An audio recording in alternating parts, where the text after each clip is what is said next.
Hello there guys, welcome back to Younes Talks Football, welcome back to a brand new video. I hope all of you are doing well today as we get into today's video where few things have happened. It's not been blockbuster in terms of transfer news or things happening like that. However, the football that we've got today, that we've seen with our eyes, well, loads to say. So make sure you watch throughout the video as I will be giving you my thoughts on Afcon. That will come to the end because that's how it always works. And I know that you guys want to hear what I have to say because Algeria were involved. So don't worry, I'll get to that. I have loads to say.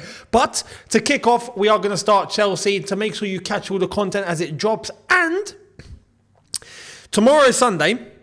There is some football. But remember, on Monday, it's preview time. And it's preview for Middlesbrough versus Chelsea. Actually, flip that. Chelsea versus Middlesbrough at Stamford Bridge. Second leg, Carabao Cup, semi-final. Make sure you guys are there for that. In order to be there for that, you have to hit the subscribe button and the notification bell to be notified once I've uploaded. Much appreciated. Now, I've got to clear my voice for this. Let's get cracking. Starting off with the development that we had yesterday with Casadei. Coming back to Chelsea, being recalled from Leicester, we've now got a couple of more details as to what the plan is. What's happening, right? Well, let's start off with what Fabrizio had to say earlier today. The plan is this. Casadei will start training under Mauricio Pochettino already today, as Chelsea decided to recall him. Understand, the club believes Casadei has huge potential and can help the squad with immediate effect. I've got to be honest, I don't think that was the intention. If we're being real. The intention was for him to stay at Leicester, finish the season. Now, whether it's the direction because they've decided to buy someone, or were they already under the impression that we were recalling him and then they went and bought someone? They bought Sensi, I think they're buying Sensi. If we had Lavia, Ugochukwu, these guys that have got injured and don't look like they have a return date, right? Would we have brought back Casadei in the first place? And I asked this question because Fabrizio's coming on and saying, Pochettino is going to use him, and Chelsea believe he has huge potential. He can help the squad immediately. And when you go to Leicester, I decided to do some digging. And I was like, you know what? Let me go and check the Leicester City Twitter page or their social pages, and let me go into the comments of Leicester City's pages on the posts that they've put up about Casadei going back to Casadei going back to Chelsea. What do I read? Well, this was Leicester's post. Casadei has been recalled from his loan spell by Chelsea. Now, when you get into the comments and you start to read what Leicester fans are saying,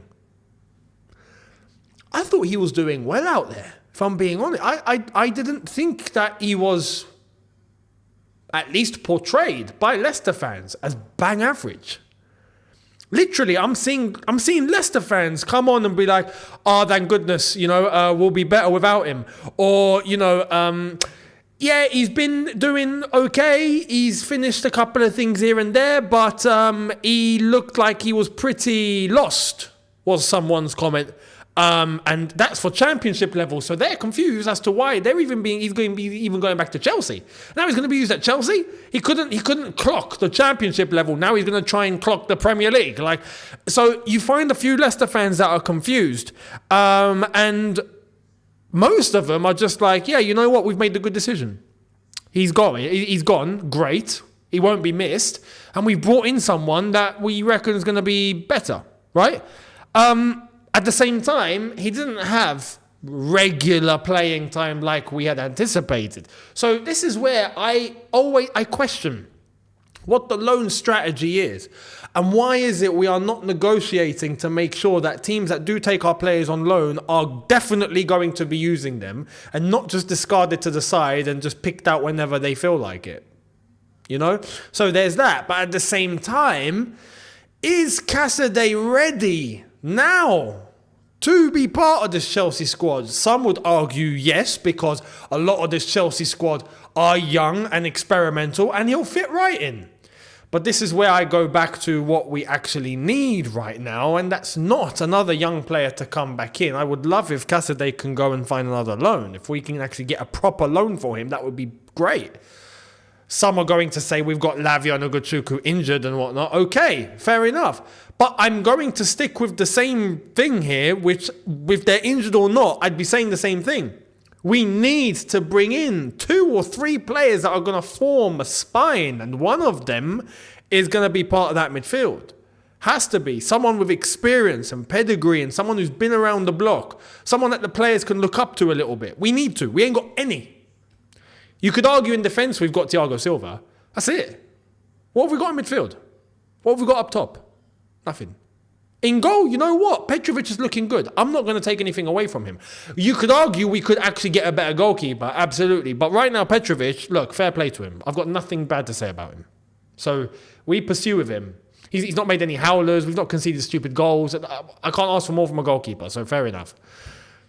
But apart from that, and this team is screaming for it, which is why, we're in the January window. Well, okay, see if it's possible to actually go and get someone in. We're not going to do that. We're not going to do that. Some would use the excuse of FFP, financial fair play, profitability, sustainability, all the buzzwords that are being thrown out by the Premier League now is a reason for us to not do any business. So there's that. And one example of that is what I'm about to show you now. But let me know your thoughts down below on Casadei. Casadei's not a bad player. Don't get me wrong, by the way. He's not a bad player, right? I actually think he's got good traits about him. He's physical. I would say from what I've seen so far, right? Like I said, we had him in pre-season, and I've seen moments at Leicester. That's all I've seen of him. But he looks physical. He looks like he's got the will to put himself into certain risky situations. I think technically he's lacking a little bit. He needs to develop. He needs to grow. I've got nothing against the player. So when he got brought to Chelsea and he played, I think, for the under-21s in Premier League 2, I think he scored a screamer from 35 yards or something. Now, all of a sudden, everyone's calling him the next Ballack. I'm not doing that again. I am not using a legend or an old player as an example to anyone at Chelsea from now on. I'm done. Game over. Not happening ever again. Ever again. No, never. Done. And I recommend that all of you do the same thing, if I'm being honest. So, there's that. Now, the plan for Chelsea in this window, we can get into it from Fabrizio. Let's check this one out. And it's the one position where I actually find myself a bit confused. Chelsea are in the market for a centre-back with a good personality. It may not be this window, though, as many players are unavailable. What does that mean? What's a good personality? What's a centre-back with a good personality? What does that mean? Someone explain. Someone define that to me. What does that mean? In fact, if we want to talk about good personality, Chelsea uploaded a training video on their YouTube channel, right? I think it was yesterday. Go and check it out if you haven't done so already. But Disasi actually looks like a vibe. Forget football for a sec. Just put football on the shelf for a bit. I'm just talking about the personality, the person. Right? Disasi himself, the man, Disasi. He looks like such a vibe. He looks like someone you could go out, with on a weekend or something, and you'd have the time of your life. He looks like that sort of guy. He looks like he is a breath of fresh air in the dressing room, 100%. You look and he's got antics. He's funny. He's charismatic. He teases here and there. He's got that side to him. He looks like the Joker of the classroom, and that's a personality.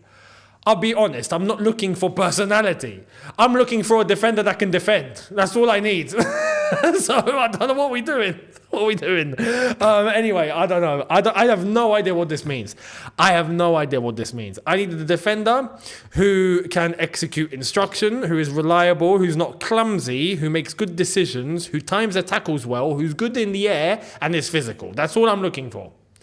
He could be the most boring guy in the world. I don't care. So, anyway, that's that. Let me know your thoughts on that little bit of news. Now, we turn away from Chelsea and we look elsewhere, and there's been big news elsewhere. Starting off with this. News! Trippier. Verbal agreement between FC Bayern and Trippier has been reached now. The 33-year-old is keen to join Bayern Munich immediately. Bayern and Newcastle are in contact. Freund still prefers a loan deal with Mukiele, but he's preparing for the possibility that the deal might fail. Trippier is standing by as a new plan B. Now, this won't be a loan. It'll be a permanent.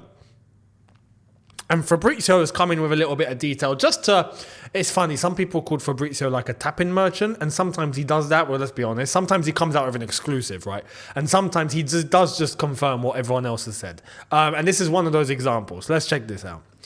Understand Bayern approached, and he spelled understand wrong, but understand Bayern approached Newcastle for Kieran Trippier deal today. Talks have now started. Bayern keep pushing for Mukiele, but no green light from PSG so far. Trippier already gave his green light to Bayern as per Kerry Howe and Florian Plettenberg.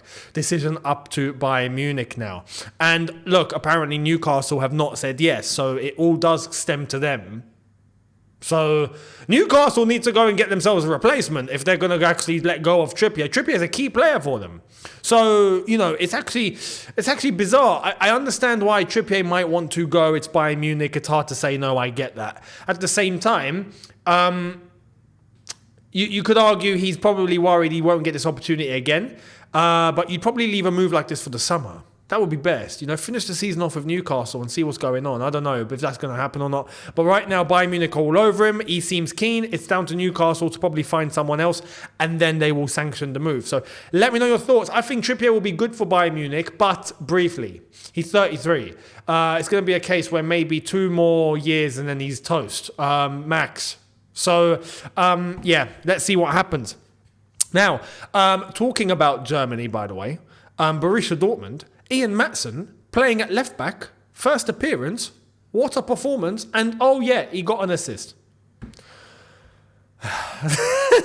This is what happens when you play players in their positions, do you know what I mean? But I understand, and I will say this, there are two sides to this coin, let's be honest. The Bundesliga is not the Premier League.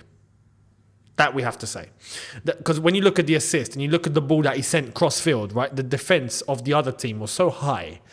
As they are in the Bundesliga. In the Premier League, that's not happening, right? So it's probably harder to be able to execute that assist that he got in the Premier League than in the Bundesliga. But still, in a game like that, magnitude, first appearance, left back, he puts in a great game, and it's no surprise. Why he wasn't used at Chelsea at that...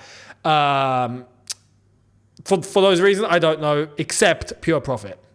That's it. And he will be sold for pure profit. That is absolutely 100%. So we'll see what happens there. Let me know your thoughts. Manchester United, they have something going on apparently. Florian Plettenberg's confirmed this, and some people like to say Ten Hag isn't backed. He absolutely is. Manchester United want to sign Brian Brobbey from Ajax before the January transfer window closes. Come on. That's his player. That's him. That is 100% Ten Hag signing. Come on, it has to be. Now, Man United are not happy with this, right? Because they think that they should actually be getting someone who's somewhat decent, right? And not someone who is deemed as a prospect at Ajax. But because it's Ajax and because it's Ten Hag, he feels like he's going to get the best out of him. He wants to bring him in, and now all of a sudden they're looking to sign Brian Brobbey. How old is he? I'm going to check this right now, live. He's 21. Oh, yeah, so... like I said, prospect. I knew he was young, but I didn't know exactly how. I thought maybe he was 19 or 18. He's 21. Yeah, Man United fans will definitely not be happy about that. Because, like I say, we need pedigree. They do need some pedigree too, man. They're Manchester United. They should be operating at a level, and they're not. So that's that. Let me know your thoughts on that. Saudi want to do a madness once again, except this time on a higher frequency. Just in, Saudi Pro League clubs are poised to spend around £2 billion this summer. Mohamed Salah and Kevin De Bruyne are their 2 primary targets. Listen. I'll be honest, they have to do this. With a couple of players that have left, Henderson, for example, it's not looking so rosy in Saudi at the moment. they need to make this sort of statement in order to get things back on track, because I feel like there's a bit of a reputation that's building about the Saudi Pro League, and maybe it's not as lush as it's portrayed with the money that you're getting there. It's not just all about the money. You're getting players that seem to be having falling outs, and they're not happy. But if you want to get that all back on track, the only solution is to actually fork out more money and go and get bigger players. So yeah, Salah and KDB in the Saudi league would absolutely reignite everything. Let's be honest. Salah specifically, because he's coming to the end of his career. KDB, you could argue same sort of logic here, but I feel like KDB is still very important to Manchester City, whereas Liverpool, Salah's important, don't get me wrong, but Liverpool I feel like can get by without him. Man City, look at the difference KDB's made just by walking back in. It's a different team already. You know, so someone of that impact is key. Although, yeah, Saudi, 2 billion in a window. That's what they're looking to spend. Mate, I don't think the Premier League spends that much in a window. You know, it's mad. The Premier League don't spend that much in a year. So listen, Saudi, man, Saudi. Let me know your thoughts down below. Now, a couple of things before we wrap up. A couple of things briefly, then we'll talk Afcon. Firstly, we're going to start with this coming out of Liverpool. This is great. Class from Jurgen Klopp. He said this about Sven-Goran Eriksson, who's been diagnosed with terminal cancer. He's very welcome to sit in my seat in my office and do my job for a day if he wants. He can come and have a few wonderful hours, I am sure. And you know what? I have to say, put football aside for a sec, rivalry aside. This is fantastic. And he's done this because Sven has previously made it public that he would have loved to, oh my God, what have I just seen at the Afcon? Mauritania have scored the second goal against Angola, 3-2 now, but he's just scored from outside the box, top corner, top bins. What a hit. Oh my, I'll come to Afcon in a bit. This tournament is blowing my mind. But Sven-Goran Eriksson made it public that he wanted to manage Liverpool at some point, and he never got the chance to. He had Man City when they were pants, and he had England, and we all remember that. He never had Liverpool, and he wanted Liverpool, and it never came round. So now, unfortunately, he's got terminal cancer. And, you know, how long does Sven have? You know, if we're being honest, it's a nice gesture for Jurgen and by Liverpool if they can make this happen for any time, you know, in the near future would be great, in order to just tick that box and do one, allow Sven to experience one day in that seat that he wanted. I think that would be really, really classy, really perfect. You know, it hits the spot exactly where it needs to be hit. So fair play to Jurgen and to Liverpool for making this somewhat possible. I hope it happens. So make that happen for Sven. News from, now we're talking about Afcon. News from Senegal. I had no idea this happened, and I'm pretty shocked if I'm being honest. Check this out. There is concern for Aliou Cisse's health, who was hospitalised after Senegal's match against Cameroon last night. He's currently in the emergency room for additional tests. Let's hope it's not serious. This came out not long ago, and I'm surprised. He had the press conference. He looked fine. I watched that press conference. He looked normal. All of a sudden, he's in the emergency room. I hope he's okay. And you know what? I think he's a top coach. In African football, he is the best. If I'm honest, the best. He's been with that Senegalese team, I think, for 7 or 8 years. And he's done wonders for that team from the get-go up until now, and even not just the Senegal men's team, but you go down below and you look at their youth teams and what they've accomplished, and the whole federation is just, it's like a well-oiled machine, which is rare for African football if we're being real. He's done an absolute stellar job. So I heard this and I was quite shocked. A great guy as well, and I hope he gets better. Fingers crossed all is well. Now let's talk Afcon. It's Mauritania 2, Angola 3 in Group D. It's Group D, right? We're in Group D. But Algeria played earlier on as well. And it finished Algeria 2, Burkina Faso 2. You know what? For the context of the game, I will take it. I will take a draw, but I'm not happy. I'm not happy because that first half in particular, right? And now we know why the first half went down the way it did. But that was poor. That was poor. And we know,